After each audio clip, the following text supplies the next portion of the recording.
आप सुनेंगे Ruskin bond द्वारा लिखित कहानी पतंग वाला। गली रामनाथ में एक ही पेड़ था। वो बरगद का पेड़ पुरानी मस्जिद की टूटी दीवार के बीच से निकला हुआ था। अली की पतंग उसकी टहनियों में फंस गई थी। फटी कमीज पहने छोटा सा अली नंगे पैरों से गली में लगे पत्थरों को पार करता हुआ अपने दादा के पास पहुंचा। उसका दादा अपने पिछवाड़े के आंगन में धूप में बैठा हुआ ऊँघ रहा था। दादा जान, लड़के ने पुकारा, मेरी पतंग गई। बूढ़ा दादा अपने स्वप्न से झटके से जागा। उसने अपना सिर ऊपर उठाया। उसकी बहुत बड़ी दाढ़ी, जो कि बुर्राक सफेद होनी चाहिए थी, लाल दिख रही थी मेहंदी में रंगे होने की वजह से। क्या मांझा टूट गया? बूढ़े ने पूछा। पहले जैसी डोर अब कहाँ मिलती हैं? नहीं नहीं दादा जान, मेरी पतंग बरगद के पेड़ में फंस गई। बुढ़ा जोर से हंसा। तुम्हें ठीक से पतंग उड़ाना सीखना है अभी मेरे बच्चे। मुश्किल तो ये है कि मैं बहुत बूढ़ा हो गया हूँ, तुम्हें सिखा नहीं सकता, पर तुम्हें एक नई पतंग जरूर दूंगा।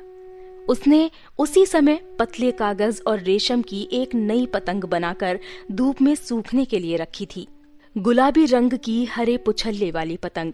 बूढ़े ने वो पतंग अली को दे दी और अली ने अपने नन्हे पंजों के बल उछककर दादा का पोपला मुंह चूम लिया। इस पतंग को नहीं खोऊंगा, उसने कहा। चिड़िया जैसी उड़ेगी ये पतंग। और अपनी एड़ियों पर घूम घूम कर कूदता हुआ आंगन से बाहर निकल गया। बूढ़ा धूप में बैठा सपने देखता था। उसकी पतंगों की दुकान कब की खत्म हो चुकी थी। एक कबाड़ी ने वो जगह खरीद ली थी। अपना दिल बहलाने के लिए वो पतंगे अभी भी बनाता था, जिससे उसके पोते का भी फायदा होता था। बहुत कम लोग अब पतंग खरीदते थे। बड़े तो उन्हें मामूली चीज मानते थे और बच्चे पैसा पाने पर सिनेमा देखना पसंद करते थे। सबसे बड़ी बात तो ये थी कि पतंग उड़ाने के लिए कोई खाली और खुली जगह ही नहीं रह गई थी। जो खुला घास का मैदान पुराने किले से लेकर नदी तक फैला था, उस सारे मैदान को शहर निगल गया था। बूढ़े को वो पुराना जमाना याद आता था जब बड़े बड़े लोग पतंग लड़ाते थे। पतंगे आसमान में तेजी से घूमती थी और झपट्टा मारती थी, एक दूसरे के धागे से फंसकर खींचती जाती थी। जब तक कि एक पतंग कट नहीं जाती थी, फिर वो हारी हुई कटी पतंग अपने धागे से मुक्ति पाकर नीले आसमान में पता नहीं कहाँ चली जाती थी। बाजियां लगाई जाती थी और पैसे हाथ बदलते थे। उस समय पतंगबाजी शाही शौक था। बूढ़े ने याद किया कि कैसे नवाब साहब खुद नदी किनारे अपने दरबार के साथ आते थे और इस राजसी शौक में समय बिताते थे। तब लोगों के पास समय था, जो कि वो एक नाचते हुए दिल को खुश करने वाले कागज के टुकड़े के साथ मौज मस्ती में बिता सकते थे, चाहे घंटा भर ही क्यों ना हो। आजकल लोग दौड़ते ही रहते हैं, उम्मीदों की गर्मी लिए। किसी के पास समय ही नहीं है। नाजुक चीजें जैसे पतंग उड़ाना या आंख बंद कर सुनहरे सपने देखना पैरों तले रौंद दी जाती हैं। जब वो जवान था तो महमूद पतंग बनाने वाले के नाम से सारे शहर में जाना जाता था और उसकी कुछ विशेष सजावट वाली पतंगे उन दिनों में 3 या 4 रुपए तक भी बिकती थी। एक बार नवाब साहब के कहने पर उसने एक बहुत ही खास किस्म की पतंग बनाई थी, जैसे किसी ने कभी जिले में नहीं देखी थी। उसमें एक कतार में लगे छोटे छोटे कागज के गोलाकार टुकड़े एक हल्के बांस के फ्रेम में जड़े हुए थे। हर गोले के दोनों तरफ एक एक घास का गुच्छा लगा दिया था, जिससे संतुलन बना रहे। सबसे ऊपर वाला कागज का गोला एक तरफ को फूला हुआ था। उसके ऊपर एक अजीब सा चेहरा बना दिया गया था, जिसमें आंखों की जगह 2 छोटे गोल शीशे जड़े थे। गोले सिर से पूंछ तक आकार को घटते जाते थे और कुछ लहराते से थे, और पतंग ऐसी लगती थी मानो कोई सांप सड़क पर रेंग रहा हो। इस बोझिल सी सजावट को, इस बोझिल सी बनावट को जमीन से ऊपर उठाना बड़ी कला का काम था, जिसमें सिर्फ महमूद ही उसे हवा में उड़ा सकता था। सभी ने महमूद की बनाई ड्रैगन पतंग के बारे में सुन लिया था और कहने लगे कि वो पतंग तिलिस्मी है। जब नवाब साहब के सामने उड़ाने के लिए वो पतंग पेश की गई, तब अच्छी खासी भीड़ जमा हो गई थी। पहली कोशिश फिजूल गई। पतंग जमीन से उठी नहीं, बस कागज के गोलों ने एक रुआंसी व शिकायत भरी सरसराहट की। हिलने से पतंग की आंखें, जो कि शीशों की बनी थी, सूरज की रोशनी में चमक उठी और पतंग एक जानदार चीज सी लगने लगी। फिर सही दिशा से हवा आई और ड्रैगन काइट आसमान में उठ गई। इधर उधर छटपटाते हुए वो ऊपर उठने लगी, ऊंची और ऊंची। सूरज की रोशनी में शीशे लगी आंखें शैतानी से चमकने लगी। जब ये बहुत ही ऊपर उठ गई तो हाथ में पकड़ी रस्सी पर जोरों का झटका लगने लगा। महमूद के लड़कों ने चरखी को संभाला। पतंग जोर मारती रही। वो टूटकर निकलना चाहती थी, आजादी चाहती थी, अपने मन की मौज के अनुसार जीना चाहती थी। और आखिरकार ऐसा ही हुआ। रस्सी टूट गई, पतंग सूरज की तरफ लपकी और आसमान की ओर शान से जाने लगी। और फिर आंखों से ओझल हो गई। वो पतंग फिर कभी नहीं मिली। और महमूद ने सोचा कि उसने पतंग में जीवन भर दिया था। वो बिल्कुल जीती जागती चीज हो गई थी। उसने दोबारा वैसी पतंग नहीं बनाई। उसने नवाब साहब को एक गाने वाली पतंग बनाकर दी। जब वो हवा में उठती थी तो वायलिन बजने की सी आवाज आती थी। वे आराम भरे खुले दिन थे।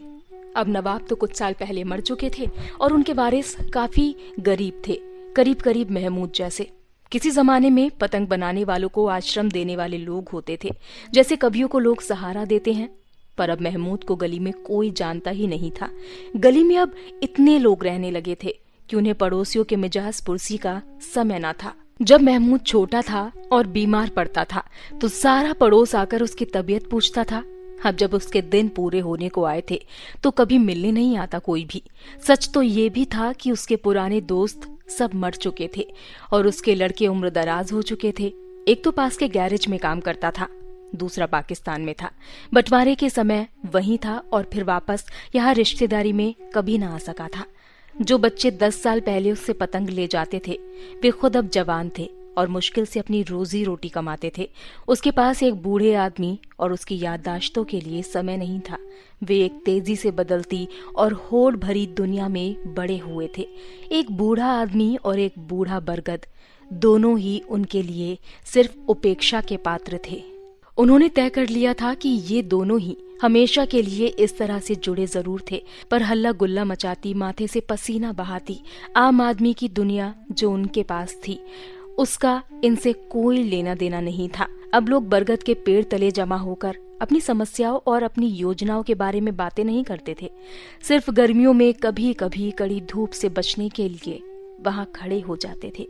पर वो छोटा लड़का था ना, महमूद का पोता, महमूद का बेटा पास ही में काम करता था। महमूद उस छोटे लड़के को जाड़ों की धूप में खेलते हुए देखता था और जैसे एक तंदुरुस्त पौधा रोज कुछ नई पत्तियां निकाल कर बढ़ता है, वैसे ही अली भी महमूद की आंखों के सामने बढ़ रहा था।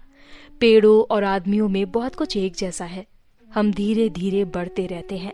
अगर हमें कोई चोट ना पहुंचाए, भूखा ना रखे या काट ना डाले। जवानी में हम अपनी शान से देखने वालों की आंखों में चमक ले आते हैं। बुढ़ापे में कुछ झुकने लगते हैं। हम टूटती शाखाएं, थके हाथ पैर धूप में फैलाते हैं और फिर एक लंबी सांस खींचकर अपने आखिरी पत्ते बिखेर देते हैं। महमूद उस पुराने बरगद के पेड़ सा था। उसके हाथ भी झुर्रियों से भरे कुछ टेढ़े मेढ़े हो गए थे, बरगद की जड़ों की तरह। अली तो उस छोटे मिमोसा के पेड़ की तरह था जो आंगन के दूसरे कोने में बोया गया था। 2 साल में अली और मिमोसा का पेड़ दोनों ही तरुणाई की ताकत और आत्मविश्वास पा जाएंगे। सड़क की आवाजें धीमी होने लगी।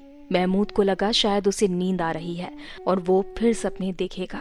कभी कभी वो पतंगों के सपने देखता था, एक ऐसी पतंग का जो हिंदुओं के भगवान विष्णु की सवारी गरुड़ की तरह सुंदर और ताकतवर दिखती होगी।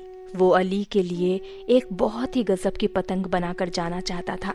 अली के लिए छोड़ने को उसके पास और था ही क्या। अली की आवाज दूर पर सुनाई दी। उसे नहीं समझ आया कि अली उसे पुकार रहा है। ऐसा लग रहा था कि आवाज बहुत ही दूर से आ रही है। अली आंगन के दरवाजे पर खड़ा पूछ रहा था, क्या अम्मी बाजार से लौट आई हैं? महमूद ने कोई जवाब नहीं दिया। अली ने दोबारा पूछा और दादा की तरफ बढ़ा।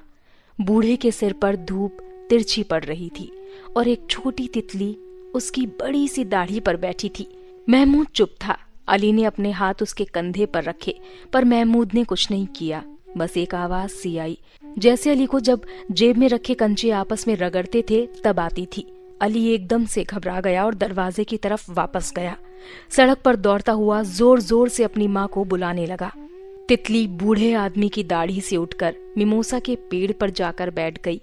हवा का झोंका आया और उसने पेड़ में फंसी पतंग को निकालकर हवा में ऊंचा फेंक दिया।